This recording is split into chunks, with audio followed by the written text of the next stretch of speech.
9h30, vamos dar início à nossa aula. Bom dia a todos, a graça e a paz do Senhor Jesus. Estamos iniciando aí a transmissão da nossa Escola Bíblica Dominical. Sejam todos bem-vindos mais uma vez à Primeira Igreja Batista de Jandira. Você que é membro da nossa igreja, você que está nos assistindo, que é nosso visitante, ou que nos assistirá depois. É um prazer ter você aqui conosco. Nós estamos estudando as cartas de Paulo aos Coríntios e nós estamos encerrando hoje, depois dessa trajetória aí de alguns meses, praticamente eu acho que a gente está desde fevereiro estudando a carta aos Coríntios e nós estaremos encerrando hoje a segunda carta. Então nós encerraremos essa série, e boa parte aí dessa série, dessa temática, a gente fez lives, aula online, por conta da pandemia. Mas uma boa notícia que eu tenho para você, que eu vou falar com mais detalhes no final, é que a semana que vem nós retornaremos com as aulas presenciais. Então nós começaremos uma nova revista, mas também retornaremos com a nossa EBD, ali no templo.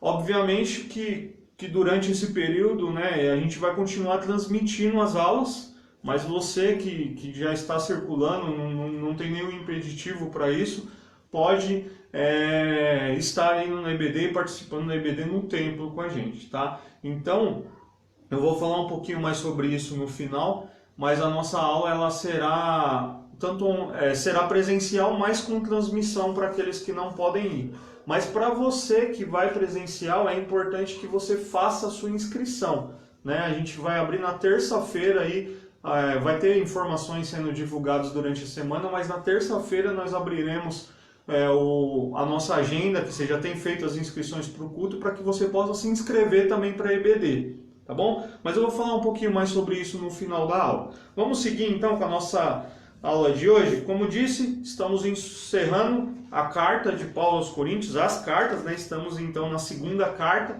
e nós encerraremos então hoje essa carta muito relevante, para os nossos dias também. Vamos orar pedindo assim a direção do Senhor? Pai, nós te agradecemos por essa manhã, por esse tempo, Pai, de poder estudar a Tua Palavra. Pai, te agradecemos pelo período que passamos, ó Pai, nessas aulas online, num formato diferente de adaptação. Mas obrigado, Pai, obrigado porque mesmo nesse formato, tenho certeza que a vida daqueles que ministraram foram edificadas e a vida daqueles pelos quais ouviram e aprenderam da Sua Palavra foi edificada. E te agradecemos por esse período de retorno, mesmo que ainda parcial, mas nós já te agradecemos, porque podemos estar juntos ali e poder ter um proveito melhor desses momentos de estudo. Obrigado, nós pedimos a tua direção agora, em nome de Jesus, amém. Então eu vou falar um pouquinho, para você que chegou depois, eu vou falar um pouquinho mais sobre o nosso retorno no final da aula, tá? Então fica comigo aí até o final para você pegar algumas informações sobre isso. Então nós estamos encerrando e dentro da divisão proposta para nós, para essa parte final, para esse avançar final da carta de Paulo aos Coríntios, ela começa no capítulo 12, no verso 19 e vai até o 14, que é quando encerra de fato a carta, Então essa é a proposta para nós aqui hoje. Quando nós estudamos, e nós já falamos isso em algumas das aulas, as cartas de Paulo aos Coríntios, e mais especificamente aqui a segunda carta, nós vimos que, segundo aos Coríntios, e você percebeu isso ao longo das lições, é uma das cartas mais pessoais de Paulo, É uma carta onde Paulo ele fala das suas aflições, ele fala das suas angústias, das críticas e das perseguições, e ele meio que abre o seu coração ali, mesmo que naquele propósito de doutrinar a igreja, ele abre o seu coração para a igreja. Então é considerada aí uma das cartas mais pessoais de Paulo, Eu já falei isso em uma outra aula, mas como nós estamos encerrando aqui, eu quero te relembrar disso e aí caminhar então para a nossa temática de hoje, Quando a gente estuda um livro, seja ele qual for, ele existe uma proposta normalmente de subdivisão, É aquilo que a gente chama ali do esboço geral do livro, Em onde que a gente consegue entender ou compor, a divisão desse livro.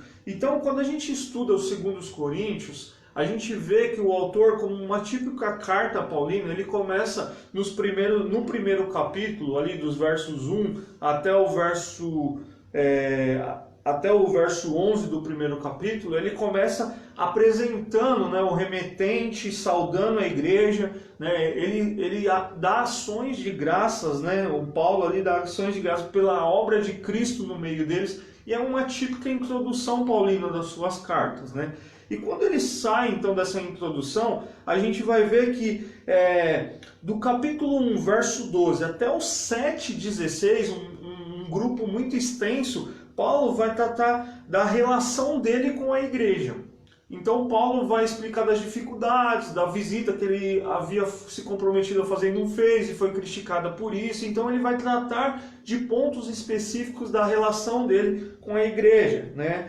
E aí do verso 8, 1 ao 9, do capítulo 8, verso 1 ao capítulo 9, verso 15, Paulo vai falar da dádiva, do amor para a primeira igreja em Jerusalém. Paulo vai falar das ofertas, né, para ajudar o próximo, do comprometimento que eles haviam assumido, e Paulo chama a atenção deles sobre isso.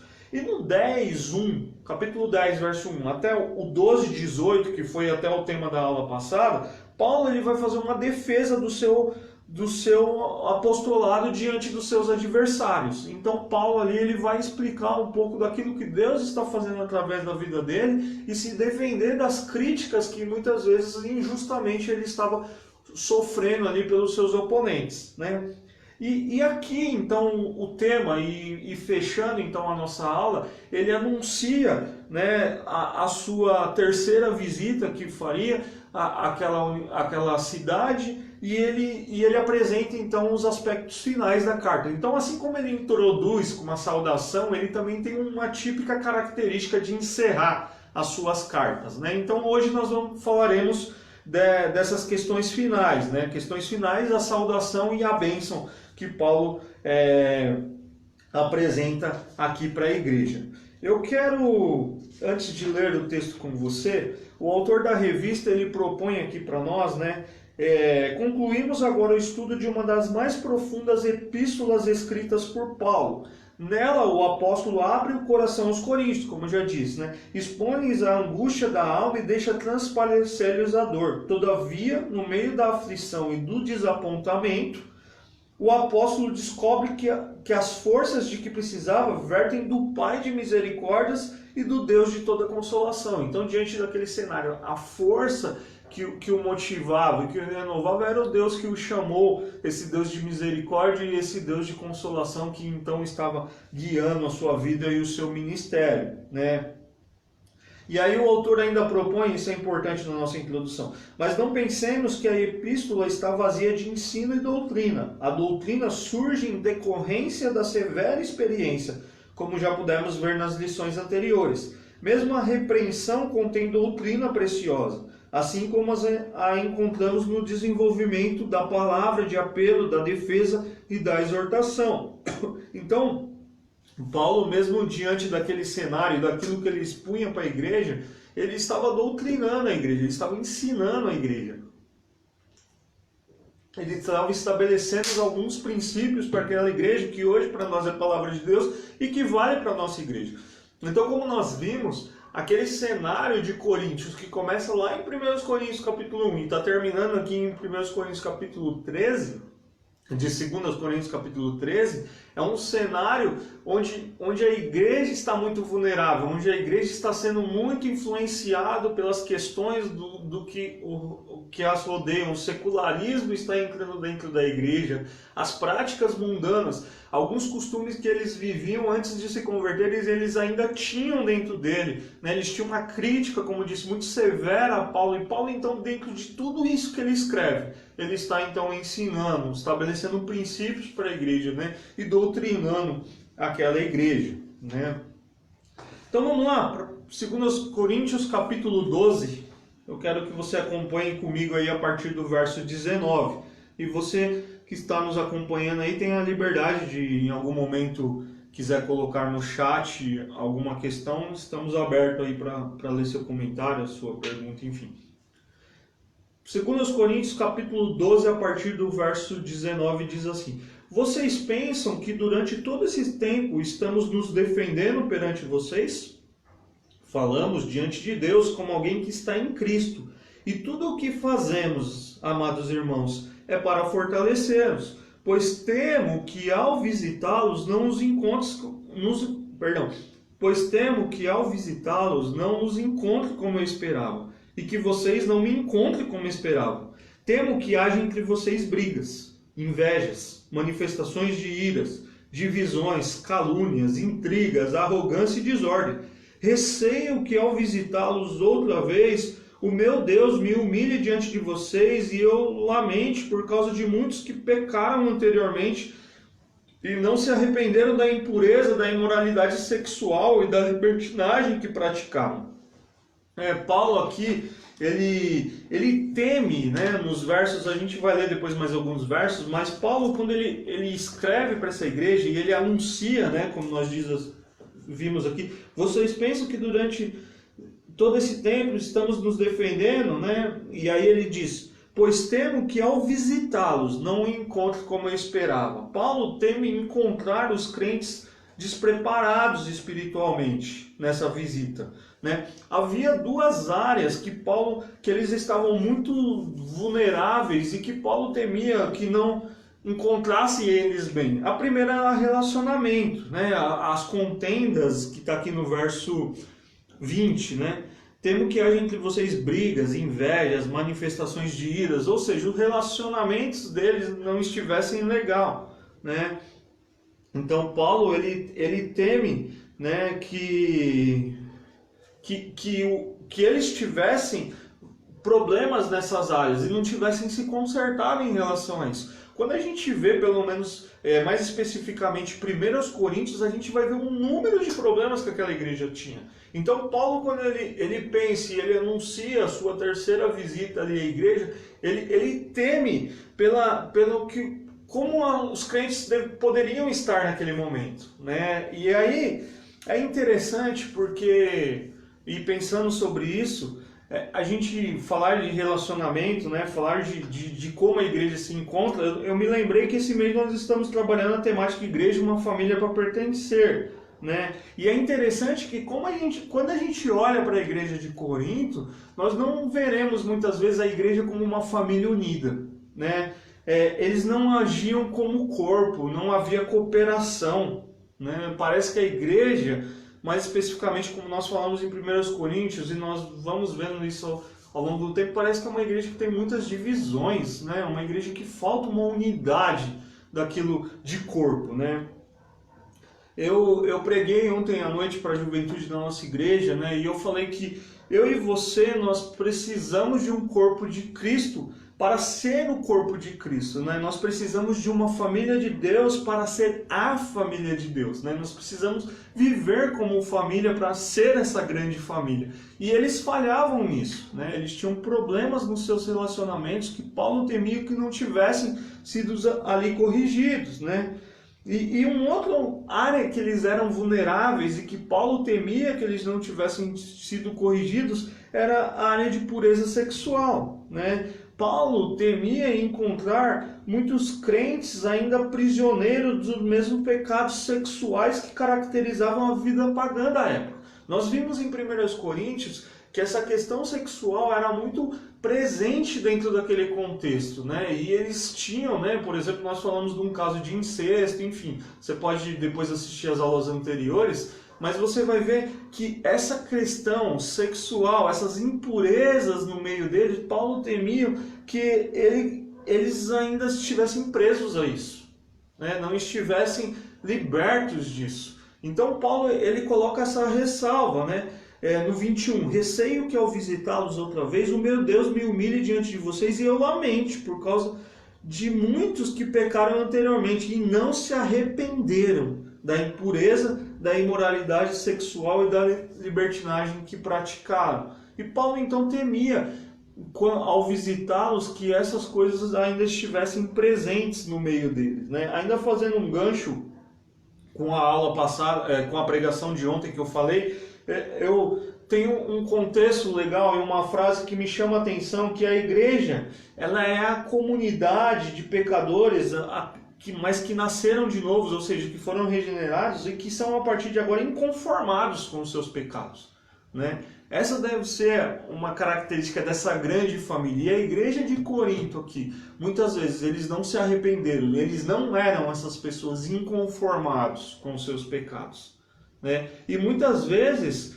nós ainda somos pessoas assim, né? Nós trazemos essas práticas que do mundo em que vivemos para dentro da igreja, porque nós não nos arrependemos dos nossos pecados, né? Sejam eles de relacionamento, sejam eles de origem aqui sexual, como no caso que Paulo coloca, mas nós precisamos nos arrepender dos nossos pecados, né? Para que a gente seja então essa grande família unida, né? Vivendo em amor, que a gente consiga, né? Ter nos nossos relacionamentos, não haja invejas, não haja divisões, não haja calúnias, né? E isso é presente do ser humano. E isso estava presente em Corinto, e isso pode estar presente hoje em nossas vidas, né? Se nós não nos arrependermos, se nós não buscarmos diante de Deus que Ele mude o nosso caráter, para que a gente tenha então uma vida que seja manifestada pela presença do Espírito Santo dele em nós e transborde isso nos nossos relacionamentos. Nós precisamos isso também para os nossos dias, né? Então Paulo, ele está aqui anunciando, né? Nós vimos isso a semana passada, no verso 14, por exemplo: agora estou pronto para visitá-los pela terceira vez, né? E então, quando ele anuncia que está pronto para visitá-lo pela terceira vez, e ele pensa nisso, ele fala: eu temo que eu encontre vocês ainda com problemas em relacionamentos e com problemas de ordem sexual, então vocês precisam se arrepender, né? Estou aplicando aqui a lição para nós, né? Então Paulo era o que ele temia, né?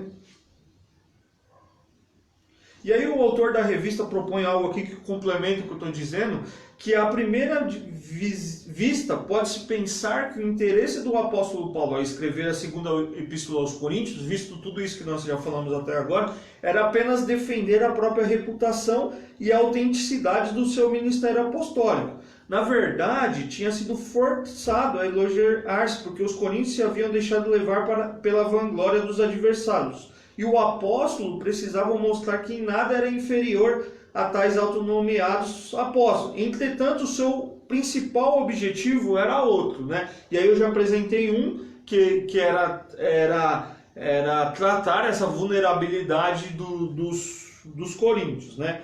E aí o autor ele propõe dois pontos que complementam isso que eu disse anteriormente, né? O primeiro é a edificação, né? Embora pudesse parecer que estava apenas tentando desculpar-se, a intenção de Paulo com a autodefesa era possibilitar a edificação dos amados irmãos coríntios. Na realidade, o apóstolo não via a necessidade de defender-se perante ninguém, pois o que lhe importava era o julgamento recebido do Senhor. Por isso, para lhes afirmar o verdadeiro sentido da sua atitude, disse: falamos em Cristo perante Deus, e tudo, ó amados, para a vossa edificação, como nós vimos lá no 10:8. Tudo o que disse e escreveu tinha o propósito de edificar a igreja. Era o amor por eles que motivava a agir como ele o fez. Então, o que o autor está propondo para nós aqui, que o apóstolo, ele não estava, embora possa dar essa intenção que ele estava se defendendo apenas, ele estava preocupado em edificar aquela igreja, como nós já falamos. E o amor que ele tinha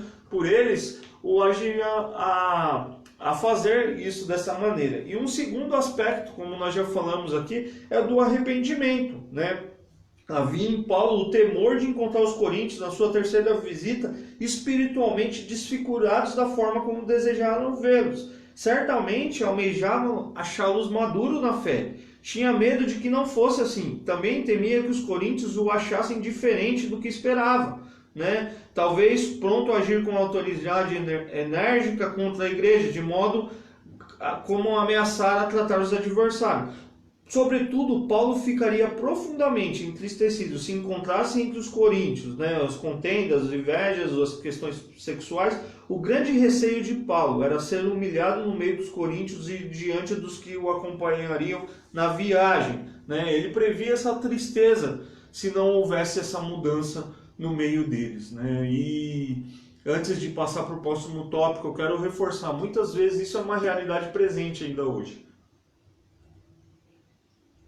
né? As pessoas chegam na igreja, as pessoas se convertem, né? E esse processo de santificação que o Espírito Santo produz em nós, parece que algumas pessoas não são cooperantes com isso, né? E vem para a igreja, mas não deixa de lado as marcas do mundo, né? Esses sentimentos que não devem fazer parte dessa grande família de Deus chamada igreja, né? Então essa é a crítica que Paulo faz então para a igreja de Corinto, aí terminando o capítulo 12, e aí no 13 ele vai fazer algumas advertências finais que nós veremos aqui, e ele sauda a igreja e ele termina então a sua carta, né?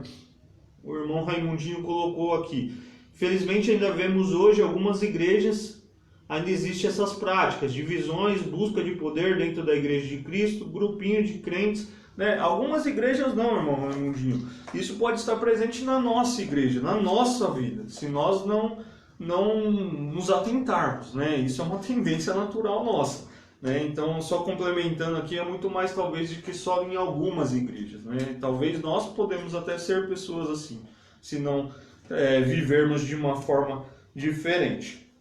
Então, se a gente continuar aqui, eu quero convidar você a abrir sua Bíblia agora no capítulo 13, né? E vamos continuar o texto aqui. Veja o que Paulo então nos ensina. Esta será a minha terceira visita a vocês. Toda questão precisa ser confirmada pelo depoimento de 2 ou 3 testemunhas. Já os adverti quando estive com vocês pela segunda vez. Agora, estando ausente, escrevo aos que antes pecaram, e aos demais, quando voltar, não os pouparei, visto que vocês estão exigindo uma prova de que Cristo fala por meu intermédio. Ele não é fraco a tratar com vocês, mas poderoso entre vocês, pois na verdade foi crucificado em fraqueza, mas vive pelo poder de Deus. Da mesma forma, somos fracos nele, mas pelo poder de Deus viveremos com ele para servir vocês. Examinem-se para ver se vocês estão na fé. Provem-se a si mesmos. Não percebem que Cristo Jesus está em vocês? A não ser que tenham sido reprovados. E espero que saibam que nós não fomos reprovados. Agora, oramos a Deus para que vocês não pratiquem mal algum, não para que os outros vejam que temos sido aprovados, mas para que vocês façam o que é certo, embora pareça que tenhamos falhado. Pois nada podemos contra a verdade, mas somente em favor da verdade. Ficamos alegres sempre que estamos fracos e vocês estão fortes. Nossa oração é que vocês sejam aperfeiçoados.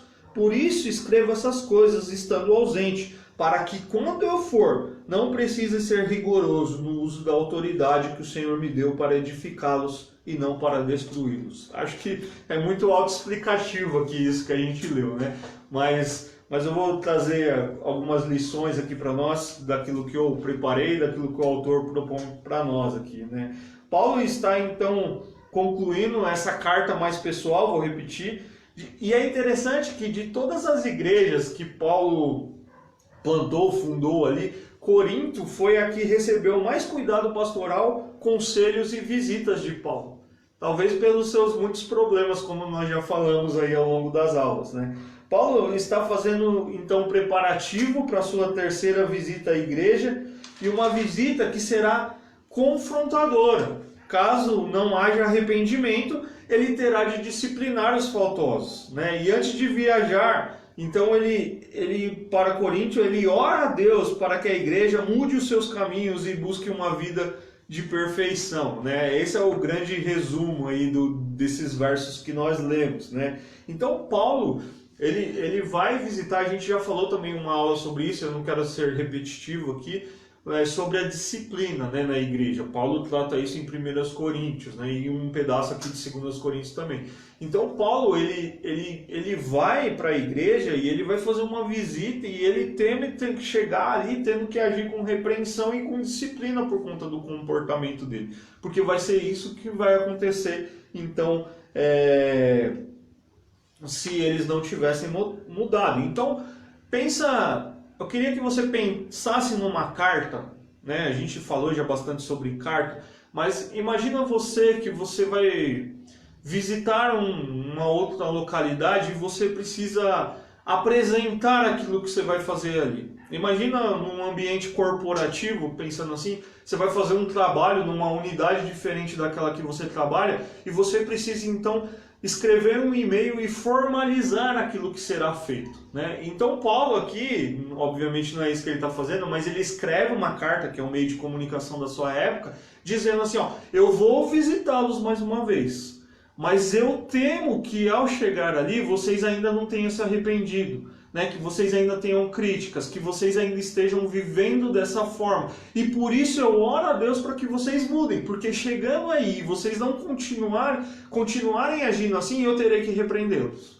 Eu terei que aplicar a disciplina, com toda a autoridade que Deus me deu. Então ele escreve antes de ir, para que a igreja saiba o que ele vai fazer quando ele chega ali. Por isso eu dei esse exemplo. Quando você trabalha numa unidade, numa empresa e precisa ir até outra fazer um trabalho específico, você apresenta aquilo que será feito ali, né? E Paulo está fazendo isso, né? E ele ora a Deus para que Deus então o dê a graça, né? De encontrá-los com uma vida diferente, né? E não daquilo que ele suspeitava que eles estivessem vivendo. Por isso era necessário então que aqueles irmãos estivessem preparados para a sua visita. Legal até aqui? Vocês estão comigo aí?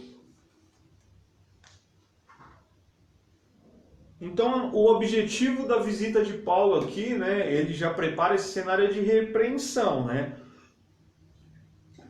Nós já falamos das visitas de Paulo a Corinto, mas é interessante que quando ele visita pela primeira vez é uma visita de implantação da igreja, né? A segunda é um encontro em tristeza, que ele cita lá em 2 Coríntios 2:1.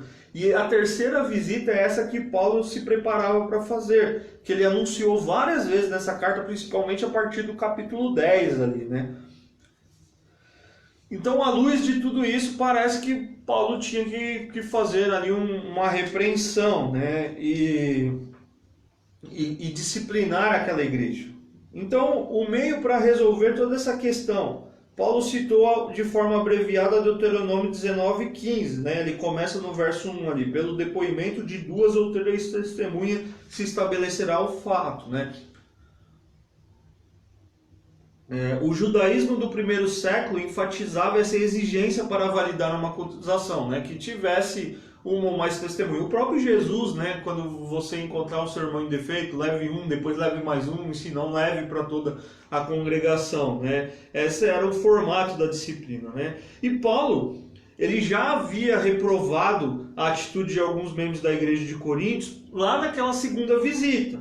Agora ele reiterava a necessidade de que fossem tomadas providências disciplinares contra os que continuavam impenitentes. Contudo, não queria fazê-los sem que a sua palavra fosse considerada, e os desafiou a provarem que havia nele a autoridade de Cristo. Autoridade essa questionada que nós já falamos, né? Não porque se apresentaria de maneira que aparência, eloquência ou realização de prodígios e sinais o impressionasse, pois havia aprendido que o poder de Cristo repousava sobre os fracos. É isso que ele nos ensina aqui, né? E diante disso, as muitas fraquezas do apóstolo não deveriam cegar os coríntios, impedindo-os de ver o poder de Cristo manifestado em seu apostolado. Embora reconheça sua fraqueza em Cristo, Paulo ameaça usar o poder de Cristo para disciplinar ao falar aos crentes, né?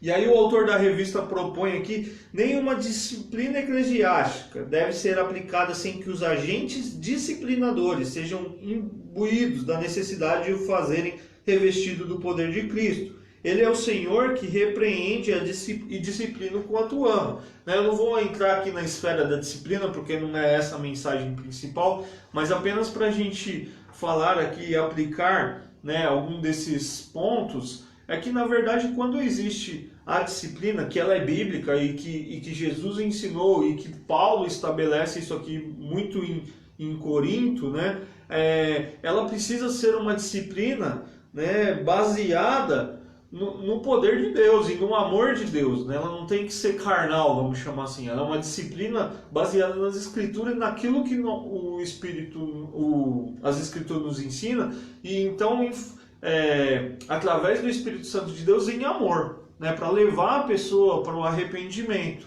né? E não apenas para constrangimento, como alguns podem fazer aí, mas sim a um arrependimento. Então, esse é o objetivo, né? É uma visita para a repreensão, mas é uma visita, além de repreensão, Paulo tem como objetivo o aperfeiçoamento daqueles crentes, né?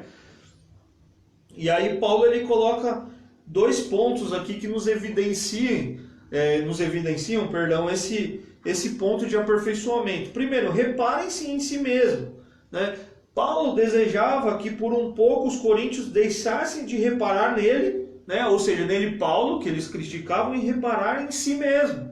Desafiou-os a provarem que estavam firmes no Evangelho, conformando a vida segundo esse Evangelho, né? Era importante que atestassem não só a presença, mas também a atuação do Espírito na vida da igreja e cada membro em particular. E além de esperar que os coríntios, ao testarem-se e aprovarem-se a si mesmo, Paulo desejava que ele e seus companheiros também recebessem deles a aprovação. Então Paulo fala mais ou menos assim, ó, eu vou chegar com os meus amigos aí na viagem, a gente vai chegar e eu espero não passar vergonha, porque eu espero que essa igreja aí estabelecida e que eu estou trabalhando e pastoreando há tanto tempo, seja uma igreja que as pessoas olhem para si mesmas à luz do Evangelho e vejam a sua maneira de viver, né? E em tempos a gente precisa fazer isso, né?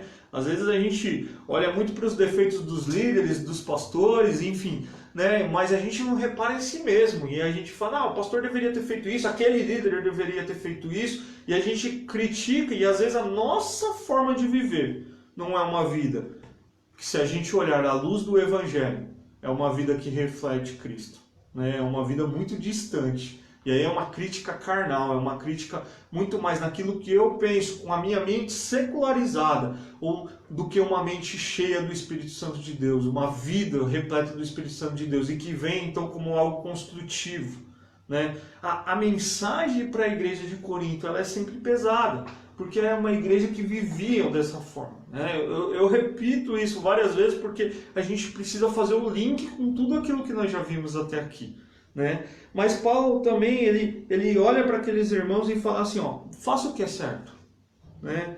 A maior preocupação de Paulo não era descobrir se é aprovado no apostolado, né? Que era o ponto que eles criticavam. Ele e os companheiros oravam para que os coríntios não fizessem mal algum, e sim o que era certo.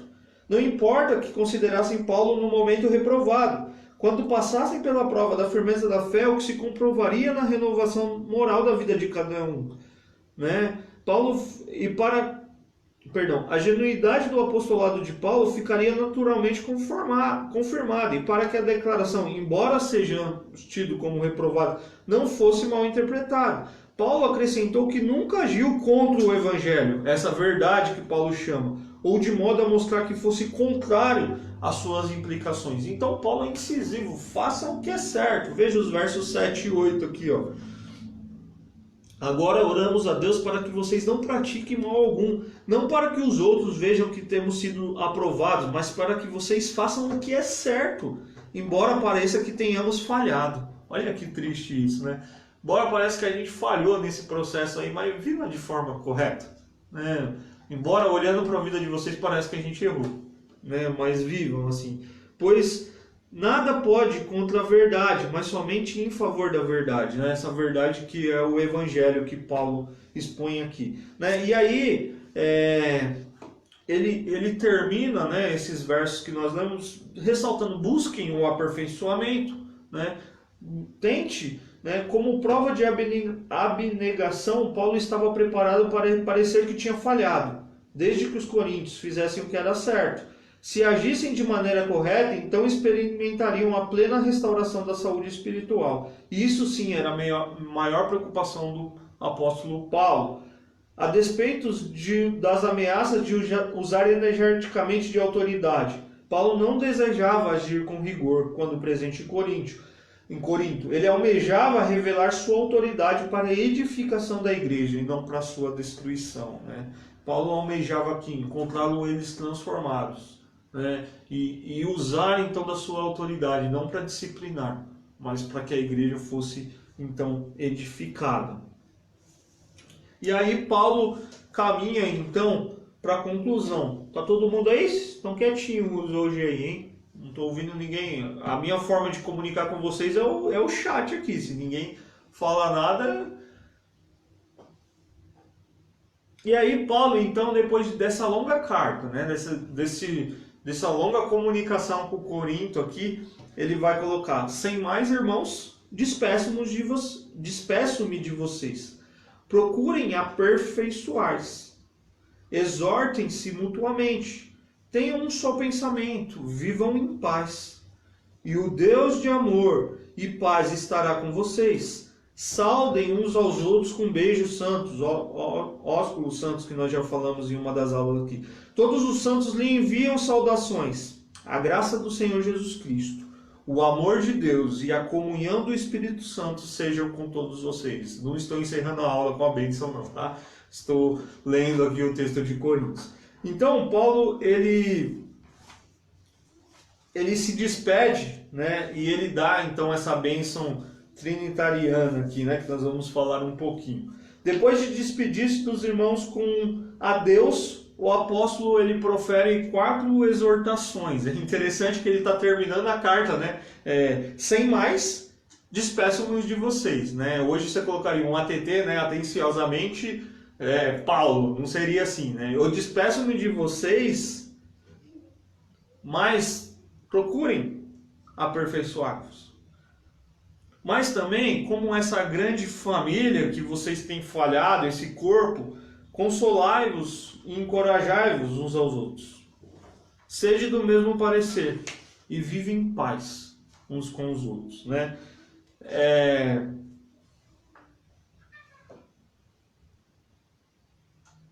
Esse aperfeiçoai-vos, colocado por Paulo aqui, segue no espírito do texto anterior e reitera aos coríntios o desejo de que rejeitem o evangelho estranho pregado pelos adversários e reconheçam como verdadeiros ensinos de Paulo, mediante os quais abandonariam o pecado e viveriam em paz uns com os outros. Então, aperfeiçoai-vos, rejeita esses falsos ensinamentos e viva verdadeiramente esse evangelho.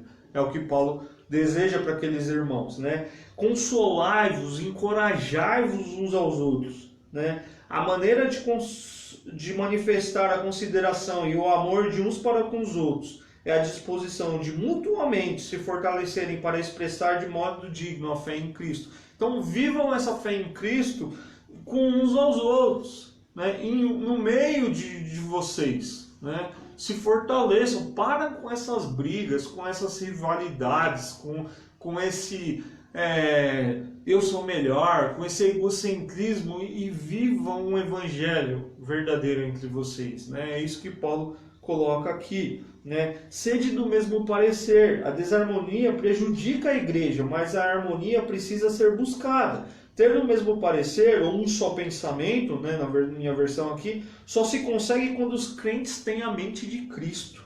O que significa pensar como Ele e sujeitar-lhe de todo pensamento e raciocínio. Né? Eu quero fazer um link novamente com a mensagem de ontem, né, porque eu gosto desse texto de Colossenses e Paulo, quando escreve aos Colossenses, olha o que ele diz no capítulo 3, no verso 1, né? Pegando esse gancho para o sede do mesmo parecer. Portanto, já que vocês ressuscitaram com Cristo, procurem as coisas do alto, onde Cristo está sentado à direita de Deus. Mantenha o pensamento, mente de Cristo, o pensamento nas coisas do alto e não nas coisas terrenas. Pois vocês morreram e agora a sua vida está escondida com Cristo em Deus. E aí, ele vai dizer como viver esse evangelho aqui, esse sede do mesmo parecer, né? No verso 12. Portanto, como povo escolhido de Deus, santo e amado, revistam-se de profunda compaixão, bondade, humildade, paciência, suporte-se uns aos outros e perdoe as queixas uns dos outros. E aí, no verso 16, habite ricamente em vocês a palavra de Cristo. Ensinem e aconselhem-se uns aos outros com toda a sabedoria e cantem salmos e hinos e cânticos espirituais com gratidão a Deus em seu coração. Mente de Cristo. Ser do mesmo parecer. Né? Viver essa unidade na igreja. Era isso que Corinto precisava. né? E olhando para a nossa realidade, muitas vezes é isso que nós precisamos. Muitas vezes não é isso que nós precisamos, mas muitas vezes nós falhamos nisso, né? Vivemos de uma forma sem harmonia, né? O meu é sempre o melhor, o meu é sempre o mais interessante, o meu é sempre o primeiro. E isso não é o princípio da igreja. O princípio é o reino, né? O princípio é aquilo que nós estamos fazendo como família. O que é mais importante? O que a gente vai fazer primeiro como família, né? E a gente muitas vezes vive esse individualismo dentro da igreja, né? E Paulo, ele coloca aqui, tenha um só pensamento, né? Uma mente de Cristo. Valorize aquilo que é importante, né?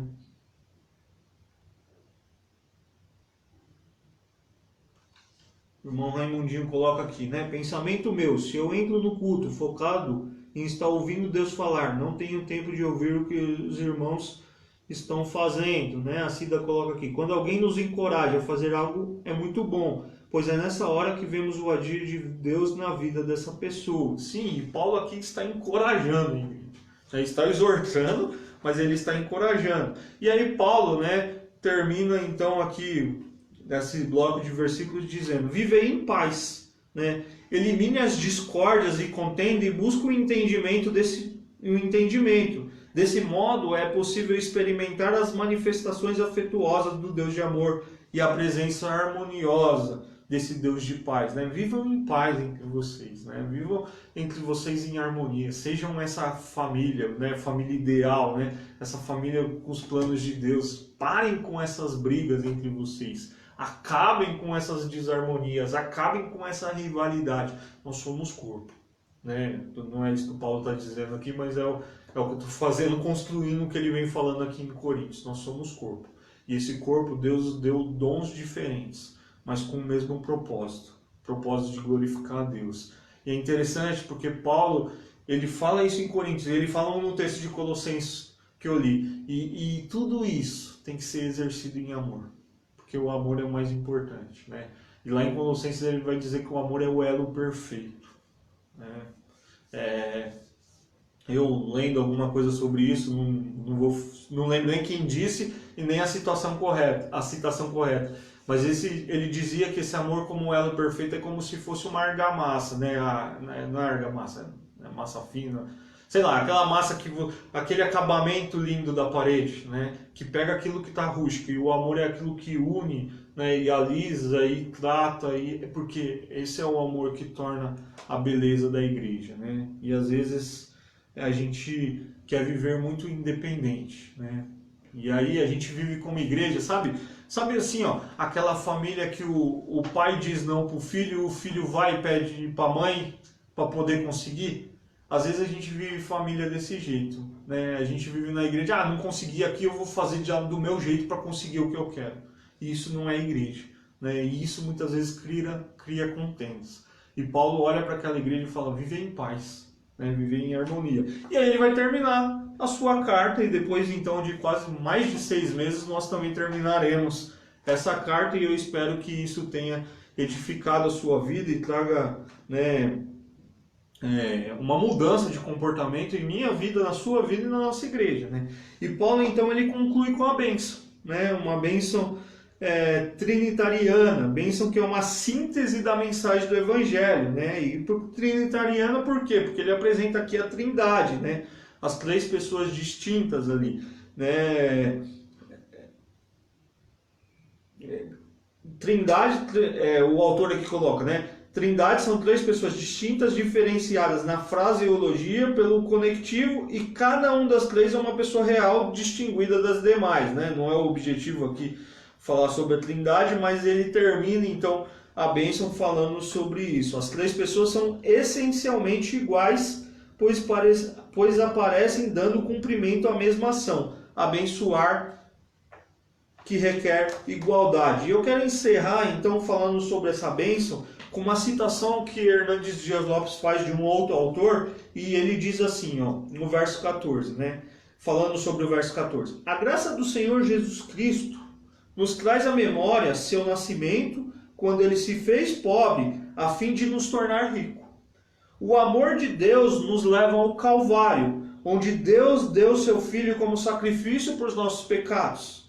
E a comunhão do Espírito Santo nos lembra o Pentecoste, quando o Espírito de Deus veio e revestiu a igreja de poder. E é assim então que Paulo termina a sua carta, né? Lembrando do nascimento de Jesus, lembrando do amor de Deus, né? Do nascimento daquele que se fez pobre, né? Para nos tornar rico, né? No sentido de uma vida com Ele, né? Do amor de Deus que leva esse Filho ao Calvário, por sacrifício dos nossos pecados, para nos colocarmos em comunhão de Deus, e da comunhão desse Espírito Santo, que nos lembra lá o dia de Pentecoste, quando o Espírito de Deus veio e revestiu a igreja de poder, para realizar então a sua missão.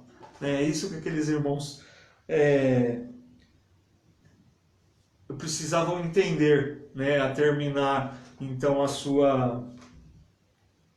aquela comunicação de Paulo com eles, né? E o autor da revista conclui a aula dizendo assim, essa aula, né? A bênção com a qual o apóstolo concluiu essa epístola é bem apropriada, a despeito de ter uma severa repreensão aos coríntios devido à atitude inconveniente deles para com o apóstolo e os pecados que cometiam. A carta termina com uma nota de bênção. Era desejo de Paulo que os coríntios pusessem a si mesmo na condição de experimentarem todas as bênçãos advindas da salvação, né? Esse examine-se, esse olhe para dentro de si. Paulo termina, coloca dentro disso, daquilo que Deus fez, né? Essa graça, vou repetir, né? Que nos lembra do nascimento de Jesus, aquele que se fez pobre para nos tornar rico. Esse amor de Deus que leva o seu Filho ao Calvário pelo perdão dos nossos pecados. E esse Espírito Santo que reveste a igreja para que ela viva da forma que Deus desejou. E eu espero que a gente termine essa série de mensagens aí, ou de aulas, né? Aulas, melhor dizendo,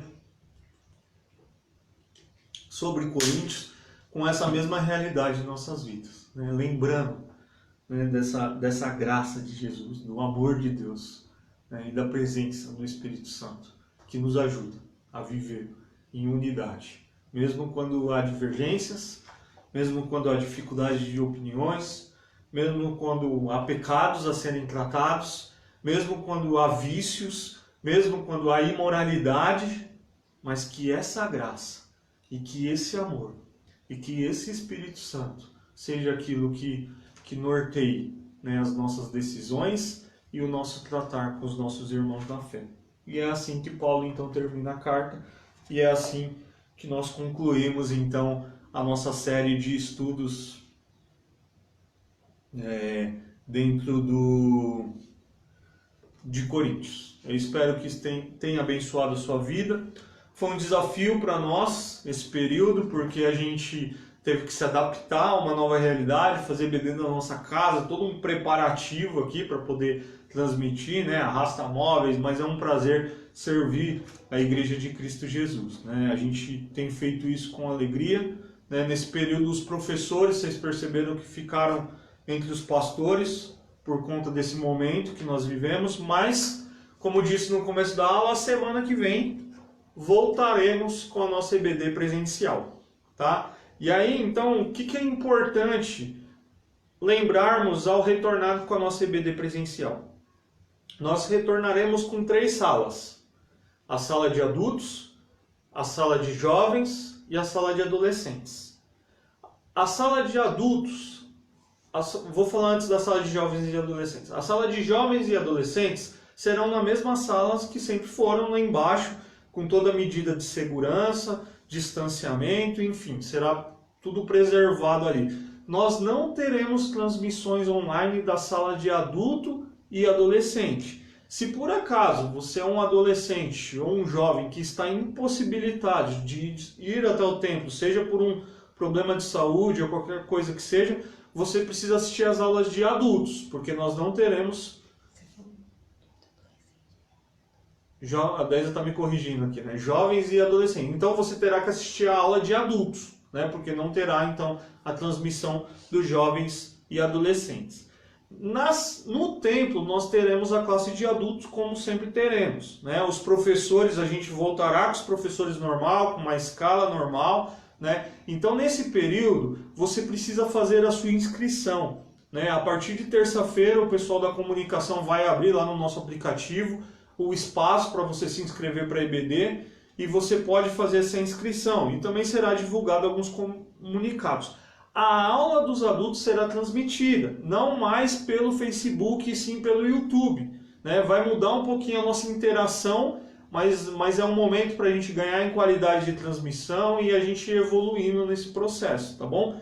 Então, o tema que estudaremos nos adultos para a próxima aula, né, é Eclesiastes e Cantares. Então você pode ler o primeiro capítulo de Eclesiastes, que esse então será o tema da nossa primeira aula, tá bom? Então esses eram os avisos que eu precisava dar, né? Feliz por esse momento, porque é importante para a gente retornarmos. Obviamente estamos tomando todas as medidas de segurança, a equipe de recepção estará lá para receber todos vocês, né? A equipe de audiovisual irá nos auxiliar aí em toda a parte de transmissão.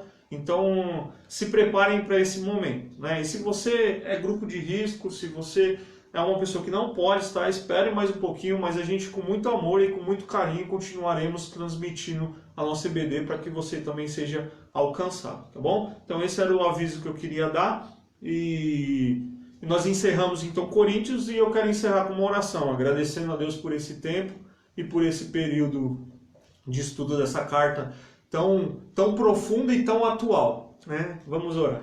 Pai, nós te agradecemos por essa manhã de domingo, por esse tempo aqui, ó Pai, obrigado por esse período, como já orei no começo, te agradecendo por esse período de transmissão pela tecnologia, Pai, que nos aproximou, não da forma presencial, porque não é esse o objetivo, mas não deixou que nós ficássemos parados em termos de escola bíblica nesse período, né, Pai? Nós pudemos estar juntos, nós pudemos meditar na Tua Palavra, nós pudemos aprender juntos. E como foi importante estudar essas cartas para a nossa igreja, Pai, eu espero que sejamos, de fato, Pai, crentes mais maduros ao estudarmos Coríntios. E a olharmos para a prática deles e a pedir perdão se em alguma delas ainda estiver em nossa vida, né? Que possamos viver essa realidade em nossos corações, ó Pai, que o Teu Espírito Santo ministre sobre nós a Sua presença, ó Pai, para que nós sejamos a cada dia transformados pelo Senhor e nos parecermos com o Seu Filho Jesus, ó Pai. Nos ajude nesse processo. Obrigado por esse tempo. Obrigado por aqueles que têm nos acompanhado, Pai, em todo esse tempo. Pai, obrigado por aqueles que podem participar ao vivo e por aqueles que assistirão a aula depois. E nós já te agradecemos pelo retorno das nossas aulas presenciais, Pai. Que seja um novo tempo para a nossa igreja, Pai. Seja um tempo de amadurecimento, seja um tempo de mais comprometimento, né, com a Tua Palavra. Essa é a minha oração, em nome de Jesus. Amém. Amém? Agradeço a sua presença, a sua paciência de estar comigo aí. Hoje eu terminei um pouquinho mais cedo, mas como disse, é sempre um prazer estar aqui com vocês. Agradeço a sua paciência, um grande abraço. Fique com a gente aí agora com o ANSI. À noite o culto, se você se inscreveu, participe do culto, né? Se você não pode estar presente, assista o culto online. E um pouquinho antes do culto a gente tem aí o Gente Kids com os trabalhos infantis, tá bom? Deus abençoe você, um grande abraço.